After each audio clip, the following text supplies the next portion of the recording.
I'm Gary C. Johnson. I developed a method of representing my clients called judo law. Using judo law, our team set the record for the largest personal injury verdict in the state of Kentucky. No other law firm has even come close. We've had several multi-million-dollar verdicts since then, and guess what? Now, most of our cases settle. If you've been hurt and you need money fast, give us a call, pound hurt. If you're hurt, injured, don't waste time. Gary Johnson cries for every dime. Welcome to Simply the Law, a program created by attorney Gary C. Johnson. Simply the Law provides free legal advice and encourages happiness and quality of life. Now, here's Simply the Law with Gary C. Johnson.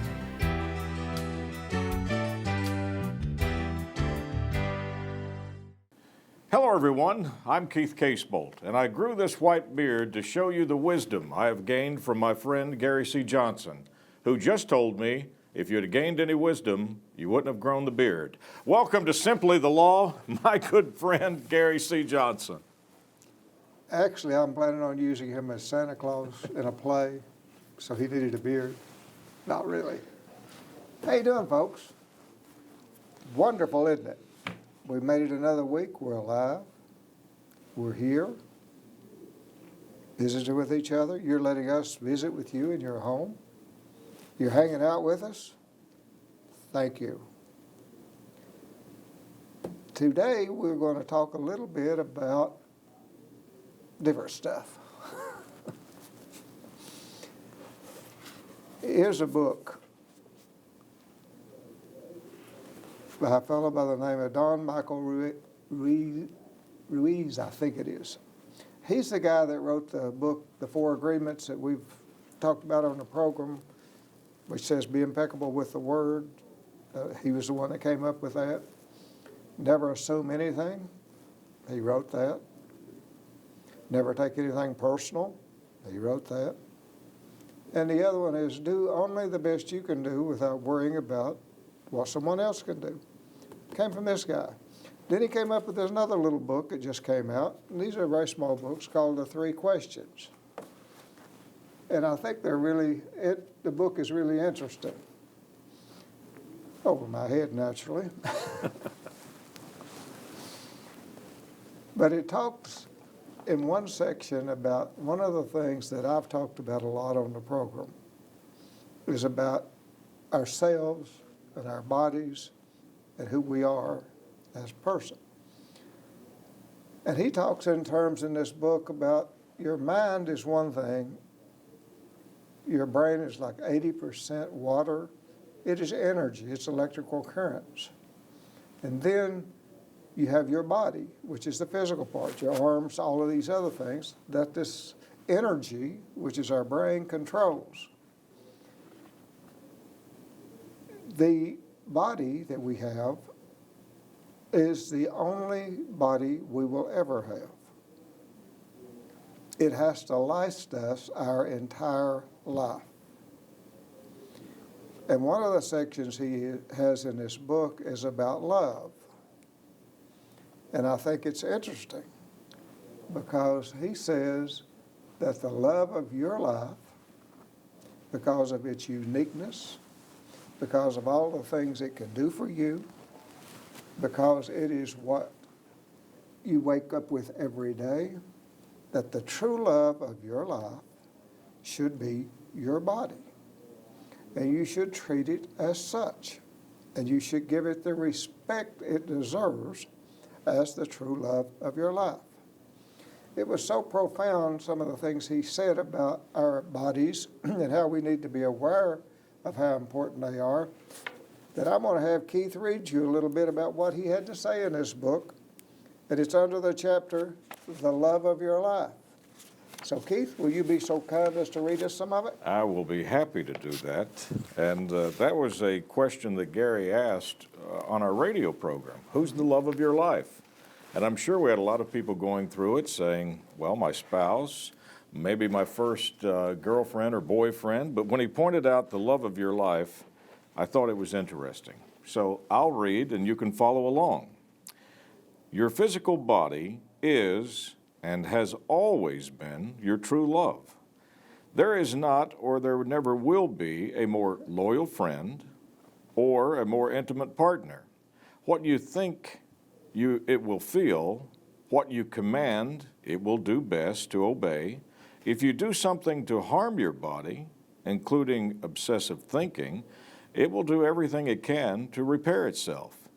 You see, your body works hard to stay healthy and to make your world easier to tolerate. It does it out of gratitude, for it is remarkable and generous. You want me to read on from there, or are we going to stop and discuss We'll this? stop for a second, then you can read some more. And I got to tell you why my friend Gary is such a great teacher. When he gave me this book and he said, okay, read a chapter, and I read it and I ran back in and I said, okay, Gary, I read the chapter and I came up with this and I came up with this. Am I right or am I wrong? And Gary said, you're both. You're right and the wrong, but your point to me was you wanted me to think. You wanted me to read and to think for myself. And the whole point of this chapter about your body, and we had a great discussion on this on the radio, look at the things that we take care of. Our car, our house, our animals, everything we pay more attention to and more respect than we do our body. Yep, and it's all we got, folks. It's got to last us. And my friends, some of you may not have been very good to your body or very nice to it, right? You may have let your mind, the agitation and the depression and the things in the energy of you, which is your mind, you may have let it flow over into your body. It's like this book says, if you're binge eating, you're not doing it for the body. You're doing it for a really agitated brain. And that's the type of thing, again, I just want you to think. Think about how important it is to take care of this body. How it needs exercise, just like anything else does. How it needs nutrition, just like anything else does. How it doesn't need a bunch of drugs to sedate it. Now the mind does, according to what he's talking about in this book. I'm going to have Keith read you a little bit more of this. Okay, let's pick back up. Now we're on to the mind. The mind may want things, but it doesn't need things. Does your body need to feel important? Does it need to hear gossip? Well, not at all. The mind, though, is hungry for stories. When we binge on food, we're not making the body happy, we're giving comfort to an agitated mind. The body doesn't need regular sedation, but we continually and routinely try to shut the mind off with an alcohol or a drug. We avoid self-reflection by judging others. We deny love, and our bodies are the ones, or is the one that suffers. Loving our body unconditionally is natural to us, as we can see from observing small children. Babies and toddlers, they love without shame or without resistance. Over time, children learn to think to imitate adult behavior, and they put limits on love. They forget to love fearlessly. Most distressingly, they forget to love themselves. Let's talk about that, Gary.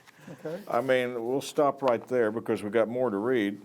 But when you pointed this out to me, I thought about beautiful babies. What do? They look at their toes. They look at their fingers. They examine their body as if though they're looking at this wonderful miracle. It is a miracle. And then as we get older, what do? We take that miracle for granted. Well, it's like he says here, if you read on, we listen to what people tell us over time, and some people tell us we should be ashamed of our bodies, that there's something shameful about this body that God gave us. Think about that. We listen, and we start slowly getting out of love with our body when it is truly and should be the love of our life. And every morning you get up, my friends, care what you look like, look in the mirror and say, I love you. And you will be amazed how much better care you'll start taking care of that which you love, which is your body. It's all you got. It will be with you the rest of your life. Take care of it. Keep that, every time you do anything, keep in mind, am I being responsible and respectful to my body? It was given to me as a unique, beyond anyone's imagination thing. Am I taking care of it? Am I cherishing it? Am I loving it? Okay, we're going to take a break and we're going to come back and I'm going to talk to you about some other stuff. Pretty important subject. And you know, the whole time Gary was talking, I was thinking of great athletes who have said, if I'd known I was going to live this long, I would have taken better care of myself. How many times have you heard that? Stay with us. Gary C. Johnson and Simply the Law will continue right after this. People are asking, what is judo law? Judo is a martial art that uses the opponent's strength to defeat them by not opposing it directly. Gary C. Johnson created a method of practicing law based upon that principle. It worked so well, he named it judo law. To see the results, go to GaryCJohnson.com. To have Gary and his team of judo lawyers go to work for you, dial pound HURT. This is an advertisement.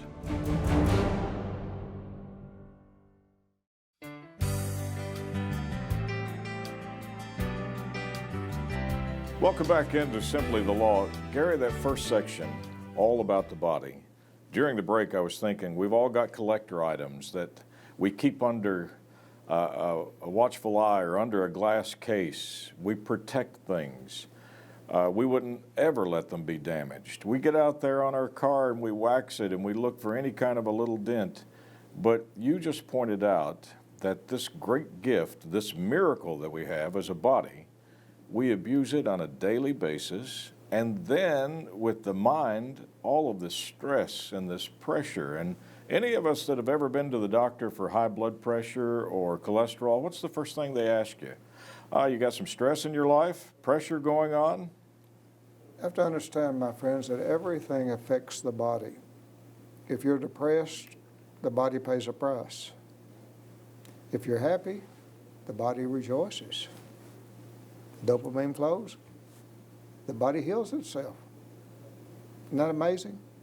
Your mind literally controls your body. So, take care of the body. Tell the mind, get off of it, get off its back. Leave it alone. It's got enough, it doesn't need this stress to aggravate it and give it a heart attack and stuff. Let's take care of this body, mind. It's all you got, and it's all I've got. Okay. So it comes down to you're telling us we've got to reform the thought pattern of the mind to say, I want to be good to the body. I don't want to stress it out. I don't want to keep it up all night worrying about things. I don't want the blood pressure to raise. I want this body to be happy and comfortable. You need to reframe how you look at you, which is your body. And when you reframe it, that little voice inside you, if you train it, it will tell you when you're doing something you shouldn't do to hurt your body. You need to listen. He may say, you probably don't need to be eating all that ice cream. Really, you've already had one drink. I don't really think you need to take another one, because what are you doing to your body? Which, after all, we do need this body. We need it to hang in there as long as we can hang in there. What was it you said on the radio the other day? You said all of us will say, I've got to go take the dog out for a walk. It needs exercise. But we never say, I'm going to take the body out for a walk because it needs exercise. You make sure your dog gets exercise. You'll make sure it goes to a run, it goes for a walk, right? You make sure that they get a new dog food out that's nutritious and good for your dog. You go buy it. Make sure you force your dog to eat that good stuff for it. You don't do it for yourself.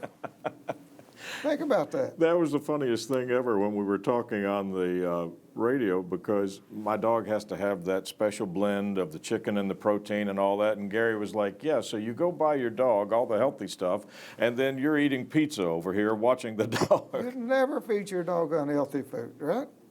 It's too important, that dog is. Think about it, folks. What's the most important thing in your life? What should be the love of your life? It's your own body. That's my thing for you. I want you to think about that. Let's go to the computer. I want to talk to my friends about something. There's a number if any of you need to call us. We have an office in Lexington now, and a lot of our friends in Lexington are coming to see us. I never realized how many folks from Eastern Kentucky are actually in that area, traveling, shopping. We're there for you if you need us.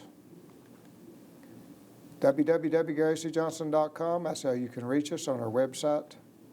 In general, please, my friends, especially with the holidays and everything coming up, make sure you have underinsurance that protects you and your family. Extremely important. And there's the book we just read from. In case any of you didn't get it, I wanted to make sure that you knew that this wasn't Keith and I coming up with something. This came from this guy and from this book. And I think it's just a book I happen to be reading, and I thought I'd share the part about the body with you. Now let's go back off the computer. Yeah, I'm glad you showed them the book, because Keith is struggling to try to understand some of the things that's said in the book. There's no way I could have written any of those things. Well, I never expected you or me, either one, to be smart enough to understand the depth of what this guy's talking about. But if we can just scratch the surface and think a little bit, it'll be that much. But, you right, know, friends? Gary, the great thing about it, and that's what I said at the beginning of the show in thinking, you and I have sat down and had coffee and discussed and said, what do you think about this? And what do you think about this? We've had good discussions on what this guy is trying to say, so he makes you think. That's the whole purpose of it. Think. Think. And remember the love of your life. We talk a lot about, on these programs, about defense and insurance company defenses and the things that the lawyers for the insurance companies come up with to defend a case. And then you say, well, there are some cases that can't be defended because they're a lock. They should just give the money to the folks, right? Because it's clear what happened. I want to share with you a case that I had not long ago that eventually it settled, where that it was a lock, absolute lock. A wreck happened out in front of, is on an interstate. A wreck happened out in front of my client, and he started slowing down to go by the wreck. And just as he got up to where the wreck was, a truck came along and plowed into the rear end of his car and completely destroyed his car and broke his back. And he had to have major surgery on his back. Now that is a case where this was a fairly young man, that whatever insurance is available, they should say, okay, we're going to let you have it because you clearly aren't at fault, right? Well, let me tell you some of the defenses I came up with. Number one is, he really didn't just slow down at the wreck, he stopped. Not true, but. So here the driver is doing the responsible thing. You've got an accident, there's people involved, you're slowing down to a safe speed to make sure that you don't hit a pedestrian or somebody. One lane was blocked by the car that wrecked. So you got to go around this accident, and you're doing the right thing, you're slowing down. So they come up with the fact, got an expert, hired an expert to say he should not have stopped, when the only person in the world that said he stopped was the guy that hit him, naturally, because he didn't stop, he was just slowly going through traffic. But that's a defense that they came up with in that case. The truck never slowed down ever. It was going full speed when it hit him. 70 miles an hour, that was the speed limit. When the truck had 1,200 feet of visibility to see the wreck in front of him and to start slowing down. Didn't do it. Brought on through it. So that was the defense in regard to liability, as they call it. Then you've got major injuries to the man's back and major surgery. So how do they defend that? Well, his pain was so bad that when he was going to pain management after the surgery, that he actually smoked some marijuana to help with the pain. So now, hey, he smoked marijuana. Marijuana's illegal. He shouldn't get a dime because he smoked marijuana. The fact we broke his back doesn't mean anything. Okay? Now, you think I'm not making this up. This is true. And you can ask anyone. I have a friend that is battling cancer. There's a lot of people that are in such severe pain that the opioids do more damage because of the obstruction of the bowels and everything, that some people, the only relief they can get is through marijuana. And they hired a pure thug to follow him around for 2 or 3 months to film everything he ever did outside so they could show he could move around good, fairly good, which he could. He never denied that. But they had this video of him doing this, which is, again, so I want to show you a little bit about the things we put together for mediation, which made this case settle. This is the scene. You're looking at the wreck that happened. Now, my client's, that's my client's car. That's the truck that hit him. The truck traveled another 1,200 feet on down the road after it hit him before it was able to come to a stop. Now that's what happened, and they were saying that it's my client's fault because he stopped there at that wreck, which you can see was a wreck. And Gary, the visual clearly shows the wreck on the side of the road, the lane blocked. Mm-hmm. You have no idea what you're going to be driving through, so your client was correct in obeying the law and slowing down. This is an in-house animation that we made in my office. I created this animation to show what happened based upon the physical evidence from the police. So we created that animation you just looked at in my office. That is fantastic. I got a girl that can do that stuff, amazing. I call her Super Sarah. She can do anything with a computer. Then in order to try to show a little bit about the severity of his injuries, we did another animation, and this is fairly long, but I'm going to talk to you about it. This is the surgery, emergency surgery, that my client had to have that night in the when he went to the emergency room. They brought in the specialist. He actually fractured the L1 and L2 vertebrae in his back, and they went into the spinal cord, those fractures did. And the surgeon had to go in, and he had to cut all the way down, just about all the way down his back, because he had such a huge injury to expose his spinal cord. Then he had to open it up to get down and take all the muscles and everything out so he can get actually down to the spine itself, those bones that you're looking at there. And you can see off to the side the severity of the injuries to those bones. Then the question is, what did it do to the actual spinal cord itself? Well, they had to put screws in to stabilize the spine. Then the doctor had to cut out the bone. You can see where those fractures are.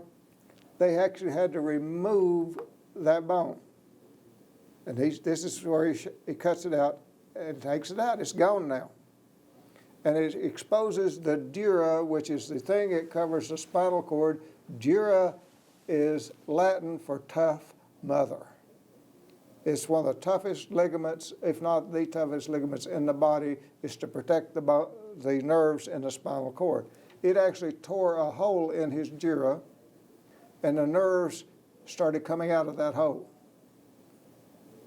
They had to repair the dura then on my client. by putting stitches in and closing it up. Then they had to put bones so that it could grow back after they put the cage in. See those long rods they put in? They put that in. Then in order for those holes to fill up that they created, they had to put bone in those.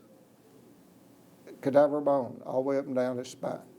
That spine is now fused. It cannot move. What that means is once you fuse that much of the spine, it can't move, that what's below the spine and above the spine takes all the weight, and eventually he'll have to have probably at least 2 more surgeries, one above and one below that, because it extends over time. Now here's what his spine looked like. You see the spinal cord coming down through here, how it's moving around off to the side where it shouldn't be. Now here's a normal MRI. This is how his MRI should look, off to the left there. After the surgeries, off to the right, look at what happened to his spinal cord. You could see it there. That is amazing. That is amazing. Isn't it though?